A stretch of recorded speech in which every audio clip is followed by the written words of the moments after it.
আমি যতদূর জানি তুমি একটা ফিল্মের ডিরেকশন দিতে গিয়েছিলে, সে সম্পর্কে কিছু বলো তো। হ্যাঁ, প্র্যাকটিক্যালি ফিল্মে ডিরেকশন মানে হচ্ছে আমি তো সাংবাদিকতা করতে করতে হঠাৎই কাগজ যখন বন্ধ হয়ে গেল, সত্যযুগ লক আউট হয়ে গেল। সেই সময় মঞ্জুদের সঙ্গে আমার আলাপ ছিল। মঞ্জুদির সঙ্গেও কাজ করার একটা খুবই ইচ্ছা ছিল, কিন্তু তার আগেই আমি টালিগঞ্জ পাড়ায় ঘুরতে ঘুরতে আমি টালিগঞ্জ পাড়া হঠাৎই আমার সঙ্গে সুধীর দার সঙ্গে বড় যে প্রোডাকশন ম্যানেজার ছিল, তো আমার সঙ্গে খুব ভালো একটা রিলেশন হয়ে গেল। ও মানুষজনের কাছে আমার নিয়ে গেল। মানুষজন তখন থাকতেন হাজরাতে, হাজরা ওখানে একটা গেস্ট হাউসে থাকতেন। আমাকে নিয়ে আমার সঙ্গে আলাপ করে দিলেন, দেওয়ার পরে বললো হ্যাঁ ঠিক আছে নৌসাদ, তুমি যদি কাজ শিখতেছো, পরিচালনায় আসতেছো? আমি বললাম হ্যাঁ দাদা, আমার খুব ইচ্ছা। বললো ঠিক আছে, তুমি আমার ফোর্থ অ্যাসিস্ট্যান্ট হিসেবে থাকবে। তোমার কাজ হবে স্ক্রিপ্টগুলোকে সমস্ত আর্টিস্টদের ঘরে, তাদের ঘরে তৈরি করা, হ্যাঁ, ক্লাব স্টিক মারা, এই সমস্ত কাজগুলো কাজগুলো এই করতে করতে আমি মানুষের কাছে কাজ করতে করে উত্তম করে বিরাজবউ ছবি তখন উনি শুটিং করছেন, বিরাজবউ। আচ্ছা আচ্ছা। তখন ওখানে আমাদের হুগলির ত্রিবেণীর কাছে একটা জায়গাতে শুটিং হওয়ার কথা, কিন্তু সেই সময় খুব নকশাল পিরিয়ড চলছে। নকশাল পিরিয়ডের সময় ওইখানে নকশালদের এত বাড়াবাড়ি, মাঠবেড়িয়া ত্রিবেণী এইসব এলাকায়, তখন ওখানেতে শুটিং করা গেল না। তারা তখনকার দিনে তারা চাইছে 25,000 টাকা দিতে হবে তবে শুটিং করতে দেবে। মানবদা বললে তো সম্ভব নয়। আর ওটা পুরুষ করছে ছবিটা সুনীল রাম, সে বেচারা সমস্ত টেকনিশিয়ানদের নিয়ে ছবিটা প্রোডাকশন করছে, এটা তো সম্ভব না কিছুতেই। তখন আমি বললাম ঠিক আছে, আমাদের ওখানে নদী আছে, ছোট্ট নদী, ঝিমকি নদী। বলে ঠিক আছে চলো চলো মল্লিক যাই আমরা। তা আমরা মানুদা পুরো টিম নিয়ে গেলাম, আমার বাড়িতে খাওয়া দাওয়া হলো। বাবা তখন খুব করে, বাবা তো ভীষণ অতিথিপরায়ণ ছিলেন, মাও তাই। খাওয়া দাওয়া করে আমরা নদীতে প্রথমে কালা নদীর কাছে গেলাম, ওখানটা ঠিক ভালো লাগলো না। তারপরে মাখালপুরের কাছে গেলাম, বলে বাহ দারুণ আইডিয়া একদম, এইখানে সেই বাইজি নাচবে এই নদীর ধারে, এইখানে দিলীপ রায় সেই জমিদার করছে, এইখানে এই আসুদ গাছটা রয়েছে, আসুদ গাছের নিচে এইখানে ছিপ ফেলবে, ছিপ ফেলার নাম করে মাধবী মুখার্জিকে দেখবে, মাধবী মুখার্জিকে দেখাই হচ্ছে ওর আসল মাছ ধরা হচ্ছে মাধবী, এটাই হচ্ছে আসল বলে বলে এবার ওর সঙ্গে খুব আমার সঙ্গে মানুষ আমাকে ভীষণ ভালোবাসতেন, ভীষণ এই করে উত্তম কুমার, এবার উত্তম কুমারের শট হলো। আমি তখন এতে তারকেশ্বরের মন্দিরে, সেই সময় তারকেশ্বরের মন্দিরে উত্তম কুমার এলেন, আমি ওনাকে স্ক্রিপ্টগুলো শোনাচ্ছি, পড়াচ্ছি। উনি আস্তে আস্তে আস্তে খুব ওনার ভালো লাগলো, আমাকে বললো যে তুই বসো মল্লিক, আরে সবাই আমাকে মল্লিক বলে, আর বিকাশ রায় আমাকে বলে মল্লিক নয় ও বেল্লিক। হ্যাঁ, ভীষণ আনন্দ পেতাম। তারপরে এই করতে করতে আমার ভীষণ ভালো লাগতো। উত্তর করে একদিন আমাকে মজার সিজনে চলে গেল, সুপ্রিয়াদির সঙ্গে আমার আলাপ করে দিল, বলে এই ছেলেটা আমাদের এখানেতে বিরাজবাড়িতে মানুষ এখানেতে অ্যাসিস্ট্যান্ট জানো, এইটুকু ছেলে, হ্যাঁ বেটা মল্লিক, ধনেখালিতে বাড়ি, তারকেশ্বর, ওখানে মন্দিরে ওখানে যখন গিয়েছিলাম ও আমাকে খুব নাড়ু খাইয়েছিল। বলে আমার তো ভীষণ আনন্দ হলো। প্রথম গেলাম ময়রা স্ট্রিটে বাড়িতে, ভীষণভাবে এই করলেন, সুপ্রিয়াদিকে খুব ভালো। তারপর থেকে সুপ্রিয়াদির সঙ্গে আমার বরাবরই সেই সম্পর্কটা ছিল, আমৃত্যু মারা যাওয়ার সময় পর্যন্ত। আমি বহু জায়গাতে ওনাকে নিয়ে গেছি, অনুষ্ঠানে নিয়ে গেছি, কোথায় ফিতে কাটতে নিয়ে গেছি, পুজো উদ্বোধন করতে নিয়ে গেছি, এসব নিয়ে গেছি। করতে করতে তার মঞ্জুদের সঙ্গে আমার আবার যোগাযোগ হয়ে গেল। মঞ্জুদির কাছে গেলাম, টালিগঞ্জে বাড়িতে গেলাম, বলে আই শোনো আমি অভিশপ্ত চমন করছি, তুমি থাকো আমার সঙ্গে অ্যাসিস্ট করো।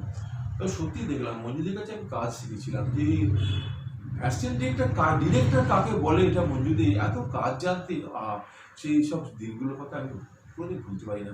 তারপরে আবার কি হলো, যতনের সঙ্গে দেখা, জীবনদার ভাই যতন, এই দাদা কাগজ করছে, সত্যযুগ কাগজ করছে, আবার কি করবো, তখন আবার ফিরে সব ছেড়ে ছুড়ে দিয়ে আবার সাংবাদিক এইভাবে। তারপরে হঠাৎ মনে হলো আমি আমার এক বোনের বাড়ি হচ্ছে বসিরহাটে, ওখান থেকে আমি গিয়েছিলাম টাকি রাজবাড়ি থেকে আমার একটা দারুণ একটা গল্প মনে হলো।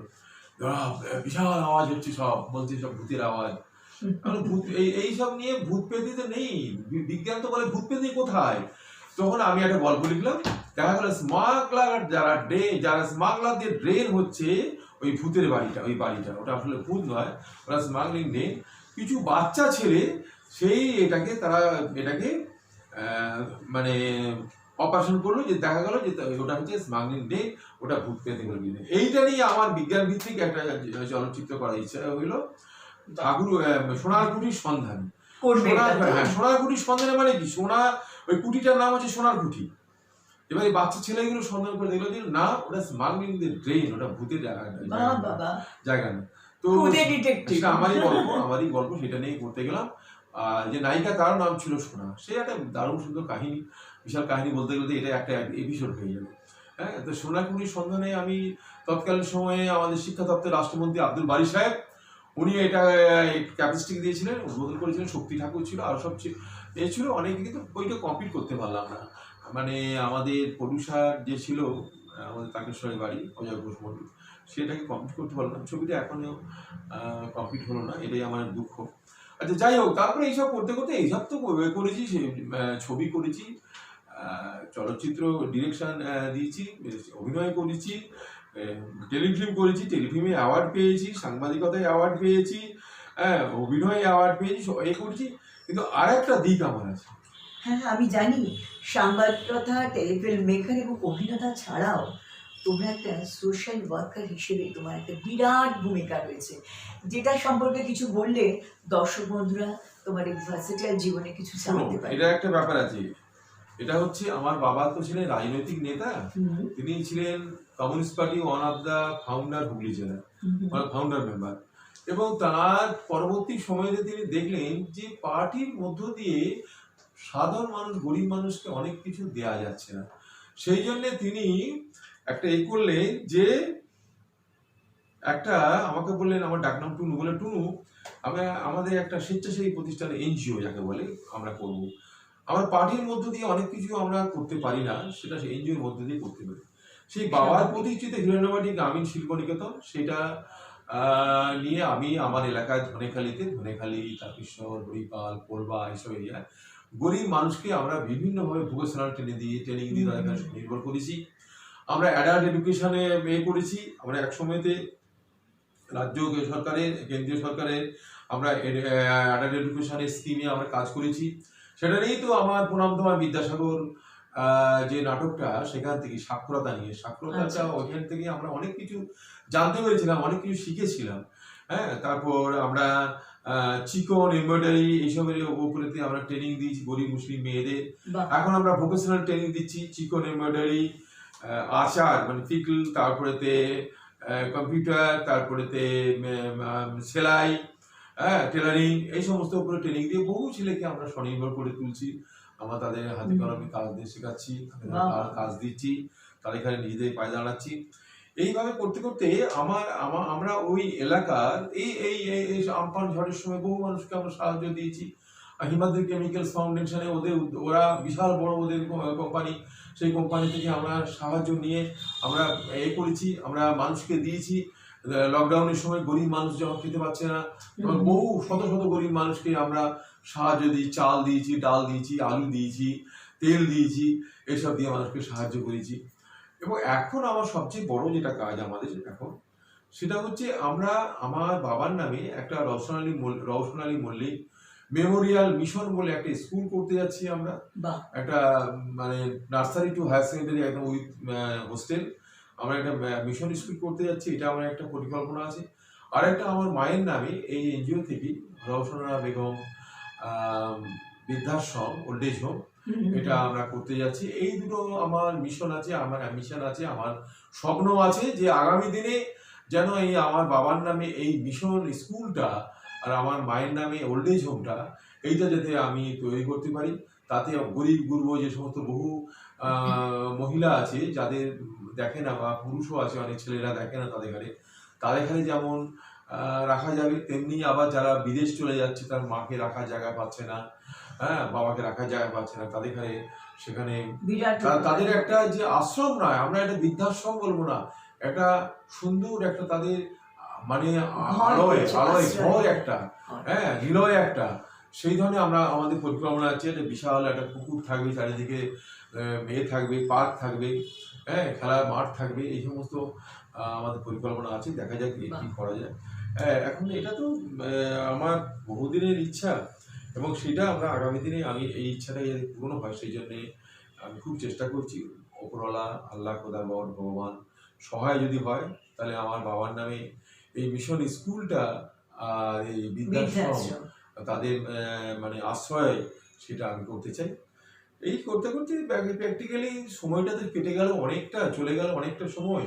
ছেলেমেয়েরা, ভাই বোনেরা, তারাও আম, এখন মানুষ হয়ে গেছে, বড় হয়ে গেছে, এটা একটা ব্যাপার হ্যাঁ, যে তোমাকে আমি সেটাই জিজ্ঞাসা করবো ভাবছিলাম।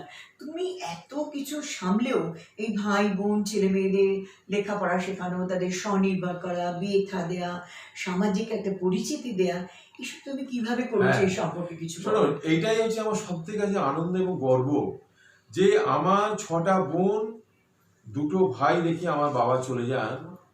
হ্যাঁ, আমার তখন বয়স হচ্ছে 34 বছর, মাত্র 34 বছর বয়স। আমার বাবা 56 বছর বয়সে চলে যান, এবং তিনি ছিলেন এক বিশাল রাজনৈতিক ব্যক্তিত্ব, ধনেখালির প্রাণপুরুষ। স্কুল, কলেজ, হসপিটাল করার ব্যাপারে তার বিরাট অবদান। এবং সেইখান থেকে আমি আস্তে আস্তে আমার এই মানুষকে ভালোবাসা, মানুষের জন্য করা, তার অসমাপ্ত কাজগুলোকে আমি স্কুল, কলেজ, হসপিটালে বিভিন্নভাবে তখনকার সময় আমাদের কালো ব্যানার্জির সঙ্গে লেগে আমি সে ব্যাপারে দিয়ে হাত লাগিয়ে বাবার অসমাপ্ত কাজগুলোকে আমি সমাপ্ত করার চেষ্টা করেছি। খুব ভালো। এবং আগামী দিনে এই জন্যই আমার বাবার নামে একটা মিশন, আর মায়ের নামে একটা সে বৃদ্ধাশ্রম করার ইচ্ছা। আর আমার কি হচ্ছে, আমার এই 6 বোন এবং 2 ভাই, তারা আজকে সবাই সুপ্রতিষ্ঠিত। আমার আমার ভাইরা তারা চাকরি বাকরি করে তারা এই হয়ে আছে। ছোট ভাই বড় একটা কোম্পানি এক্সিকিউটিভ ডিরেক্টর, মেজ ভাই তন্তুজে কাজ করতে রিটায়ার হয়ে গেছে, মেজ বৌমা তাকে চাকরি বাবার স্কুলে চাকরি পেয়েছে, চাকরি করেছে, করে এখন রিটায়ার হয়ে গেছে। মেজ বোন সে আরামবাগ হাই স্কুলের টিচার, আমার বড় বোনও টিচার। এই যে রামিজ, হ্যাঁ, এই যে আমাদের এই যে চ্যানেলে আমরা বসে কথা বলছি, এই চ্যানেলের যিনি প্রাণ পুরুষ, এই চ্যানেলের যিনি সর্বময় কর্তা, রামিজ আলী আহমেদ, এ আমার বড় ভাগনা। আজকে সাংবাদিক হিসেবে সে যথেষ্ট পরিচিতি তার হয়েছে। এবং আমার আর এক সেজ বোনের ছেলে, সেও আজকে একটা বড় কোম্পানিতে পিআরও ইন্টারন্যাশনাল রিলেশনশিপে চাকরি করছে। অন্যান্য সব ভাগনারাই আমার আজকে সব প্রতিষ্ঠিত। আমার না, তোমার ছেলেমেয়েরাও তো যথেষ্ট ছেলেমেয়েরাও ভালো। প্রতিষ্ঠিত, তারাও সবাই প্রতিষ্ঠিত। হ্যাঁ। আমার এক ভাগনা খুব ভালো গান গায়, পান্নালাল কাওয়াল কেশরী, পান্নালাল বসুর নাতির সাথে বিয়ে হয়েছে। হ্যাঁ, আগেই তো বলেছে হিন্দু মুসলিম কোনো হ্যাঁ, ব্যাপার নেই। না সেটা সে ভালো গান গায়। সুমন বসু ভীষণ ভালো গান গায়। হ্যাঁ, বড় মেজর ছেলে, সে ডক্টরেট হয়ে গেছে, বাহ। পিএইচডি করে ডক্টর হয়েছে, কলেজে প্রফেসরি করে। তবে একটা কথা, আমার ভাগনা ভাগ্নি ছেলে মেয়ে সবাই সুপ্রতিষ্ঠিত হয়েছে, সবাই আমাকে কিন্তু ভালোবাসে, সবাই আমার ভাগনারা ভাইপোরা, হ্যাঁ, ছেলে মেয়েরা, তারা প্রচন্ড ভালোবাসে। তুমি যে মানুষটা ভালো, হ্যাঁ, সেই জন্যই সবাই ভালোবাসে। আমার বাবা তো কোনো বোনের মেয়ে বিয়ে দিয়ে যেতে পারেননি। বাবা যখন মারা যান তখন আমার কোনো ভাই 7-এ পড়ে, কোনো ভাই বোনেরা সব 2, 3, 5, 6-এ পড়ে। তারা আজকে মানুষ হয়ে, তার ছেলে মেয়েরা তারা আজকে সুপ্রতিষ্ঠিত। আমার বড় ভাগনা, সে স্কুলের টিচার, হায়ার সেকেন্ডারি স্কুলের টিচার, সে সাংবাদিক, তার বউ একটা হায়ার সেকেন্ডারি স্কুলের টিচার। হ্যাঁ, মেজ ভাগনা সে একটা পিএইচডি করেছে, ছেলে সেও একটা বড় কোম্পানিতে চাকরি করছে। তারপরে বোন 4 নম্বর বোন, তার ছেলেও আজকে দারুণ জায়গায় চলে গেছে, সে একটা বড় টিউটোরিয়াল হোম করেছে, এবং সে এমএ বিএড ফার্স্ট ক্লাস পেয়েছে। 5 নম্বর বোন টুকু, তারপর ডাক্তার, তার মেয়েরাও সব উচ্চশিক্ষিতা হয়ে গেছে। হ্যাঁ, ছোট বোন, তার ছেলে সুমন, যাকে বললাম, সুমন বসু, সে খুব ভালো গান গায়। আমার বড় ছেলে সে কম্পিউটার ইঞ্জিনিয়ার। বড় বৌমা, সেও আমার বাবার নামে যে স্কুলটা রয়েছে, মাদ্রাসা স্কুল, সেই স্কুলে হেডমিস্ট্রেস। ছোট বৌমা বিদ্যুৎ ভবনে সেখানে উচ্চ পদে রয়েছে। ছোট ছেলে সে আলী ইউনিভার্সিটিতে বড় পদে রয়েছে। হ্যাঁ, আমার জামাইরাও তারাও প্রতিষ্ঠিত, মেয়েরাও তারাও প্রতিষ্ঠিত। সুতরাং এবং আমার শুধু তাই নয়, আমি আমার পরিবেশ, পরিমণ্ডল, আত্মীয় স্বজন সবাই। Excuse me, আমি একটু ইন্টারফেয়ার করছি। এত কিছু বললে, এবার তোমার মিসেস মানে বৌদির কথা কিছু বলো, সে যদি এই সংসারের হালটুকু না ধরতেন, তাহলে ভীষণ প্রবলেম। অসাধারণ মানুষ তিনি। হ্যাঁ, সেটাও অসাধারণ মানুষ। আমি সেটাও ঠিক, সবসময় বলি। সেটাও ঠিক। এটাও বলো ওনার সম্পর্কে। না, শুধু তাই নয়, সে আমার যে জন্মমাটি গ্রামীণ শিল্প নিকেতনে, হ্যাঁ, সেখানকার সে পুত্রী। এবং exactly. এই যে লকডাউনের সময় যে এত মানুষকে খাবার দেয়া, যে সমস্ত কিছু উদ্যোগটা সে গ্রহণ করেছে। এবং আমাকেও, আমি একটু মানে ভীষণ বোহেমিয়াম লাইফ, আমি কোথায় থাকি, কোথায় খাই, কোথায় ওই এই যে আজকে যেমন আজকে ভাগনা কাজে ফের হয়ে যাবো। হ্যাঁ, কোথায় চলে গেলাম, এই করলাম, কিন্তু সে সম্পূর্ণ আমি সংসারটাকে আগলে রেখেছি আগে এবং এই ভাই বোনেদের মানুষ করা, ছেলে মেয়েদের মানুষ করা, তার পিছনে তারও অনেক অবদান অবদান আছে বিশাল বিশাল। এবং সেখানে সেটা আমি অস্বীকার কখনোই করতে পারি না, সেটা অস্বীকার করা যায়ও না। এটা মানে এটা বড় জিনিস। আর আমার ভাইরাও খুব প্রচন্ড আমাকে ভালোবাসে। আমার ছোট ভাই তো আমাকে ভীষণ রাত্রে 2টোর সময় যদি আমি ডাকি, সে 14 সময় চলে আসবে। আমার এই ভাঙার কথা যদি এক্ষুনি ডাকি, তো তারা এক্ষুনি যেভাবে গাড়ি করে নিয়ে চলে আসবে আমার কাছে। এটাই তোমার বিশাল এটাই আমার বিশাল প্রাপ্তি, এটাই আমার বিশাল সৌভাগ্য এবং আমার গর্ব। আমার নাতি নাতনিরাও তারাও আমাকে খুব ভালোবাসে। মানে তুমি টোটালি স্যাচুরেটেড, সত্যি তুমি তারাও সত্যি, নাতি এটাও নাতিরা তারাও বিশাল। আমার মতো কবিতা বলে, কবিতা পাঠ করে, আবৃত্তি করে, হ্যাঁ, নাচ করে, গান করে। আমার নাতনি সে মুস্কান, সে খুব খুব ভালো নাচ করতে পারে, খুব ভালো কবিতা বলতে পারে। বাহ, আমার নাতি আয়াত, সে দারুণ সুন্দর কবিতা বলে, সে বাংলা কবিতা, ইংরেজি কবিতা সবই বলে। মানে ওভারঅল মানে আমি সেদিক থেকে আমি তুমি খুবই সুখী। খুবই সুখী, খুবই হয়ে। আর আমার ভাগনারা, আমার ছেলেরা, মেয়েরা, ভাগ্নিরা, তারা সবাই সুপ্রতিষ্ঠিত হয়েছে। আমার বোনেরা, আমার বাবার যে স্বপ্ন, সেই স্বপ্নটাই সার্থক করতে হয়েছে, এটাই আমার সবচেয়ে আনন্দের কথা, আমার সবচেয়ে গর্বের বিষয় এটা। তবে আর একটা কথা বলি, আমার তো তুমি এটা তোমার ধরিদার কথা, যে আমি এত কিছু করেছি, কিন্তু আমার কি কোথাও অতৃপ্তি আছে?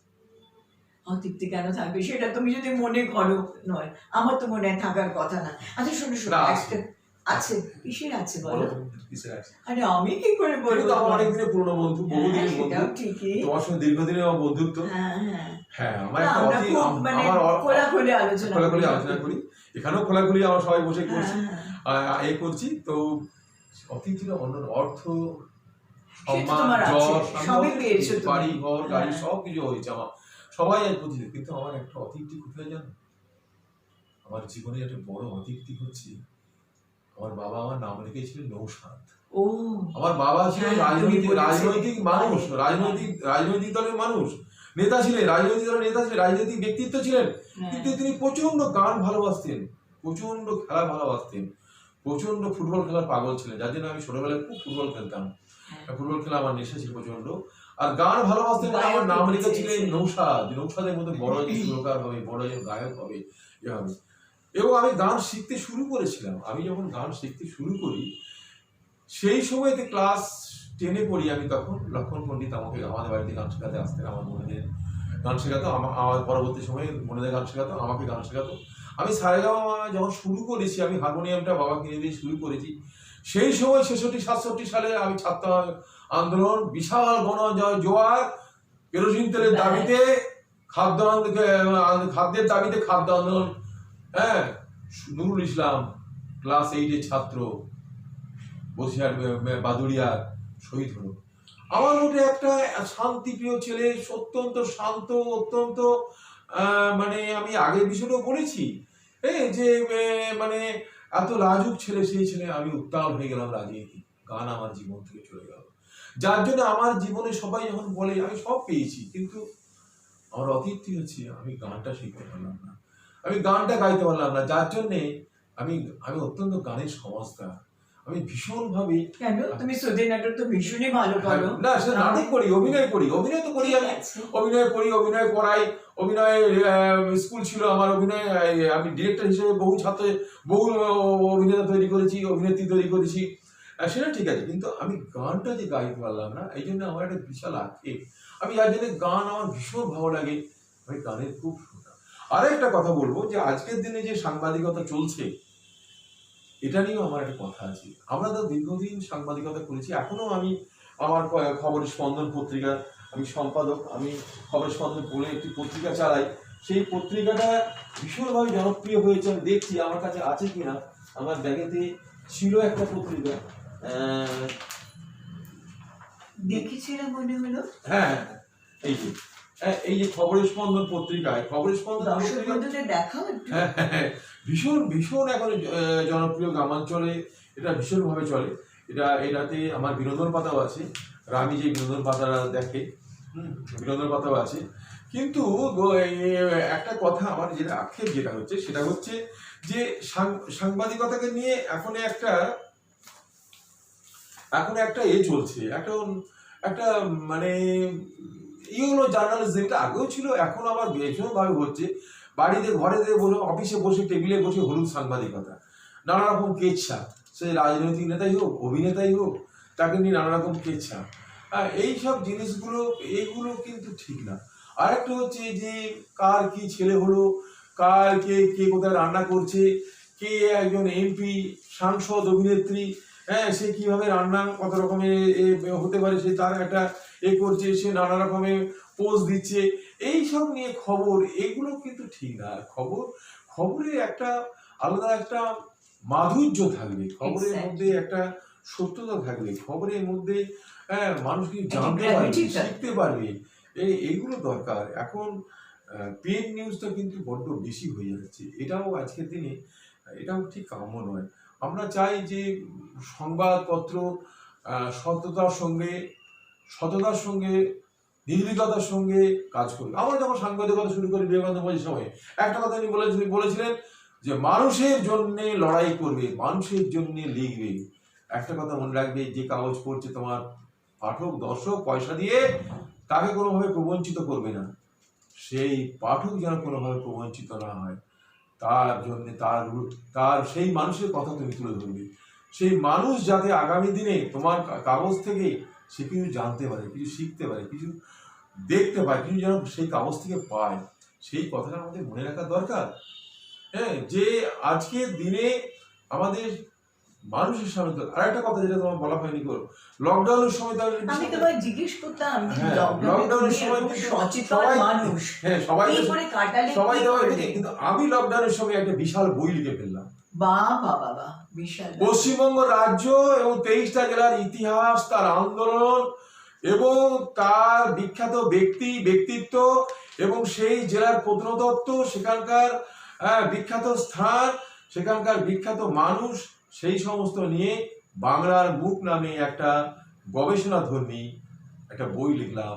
যে বইটা আমার মনে হয় আমার ফিরে দেখা বইটা, আমার জীবন নিয়ে, আমার জীবনচরিত নিয়ে ফিরে দেখা বইটা যেমন ভীষণ জনপ্রিয় হয়েছে, আমার এই বাংলার মুখ যে পশ্চিমবঙ্গ রাজ্য এবং তার 23টা জেলার ইতিহাস, তার আন্দোলন, তার পর্যটন কেন্দ্র, তার পরিচিতি, তার ঐতিহাসিক ইতিহাস, এইসব নিয়ে যে বিশাল আমার একটা গবেষণাধর্মী বই, সেটা আমি লকডাউন সময় লিখে ফেলেছি। তাই তো ভাবলাম এই যে 22শে মার্চ থেকে লকডাউন শুরু হয়েছে, সেই সময় তোমার মতো সচেতন লোক কি করে? আমি সময়টাকে নষ্ট করে নিই, অনেকে সময়টাকে খেয়ে দিয়ে ঘুমিয়ে কাটিয়ে দিয়েছে, করেছে।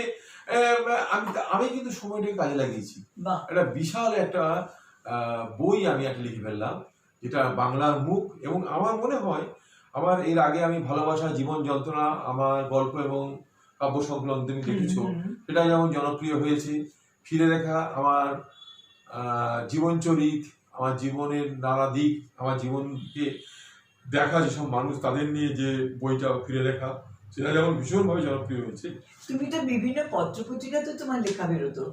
না, সে তো আমি তো এখন পর্যন্ত প্রায় 200টার ওপর আমি গল্প, নিবন্ধ, প্রবন্ধ লিখেছি, বিভিন্ন পত্র পত্রিকায় লিখেছি। আমি শুধুমাত্র তো আমি বসুমিতে বহুদিন ধরে কাজ করেছি, যেমন লিখেছি আমি আনন্দবাজারে লিখেছি, যুগান্তরে দীর্ঘদিন কাজ করেছি, সেখানে আমি লিখেছি।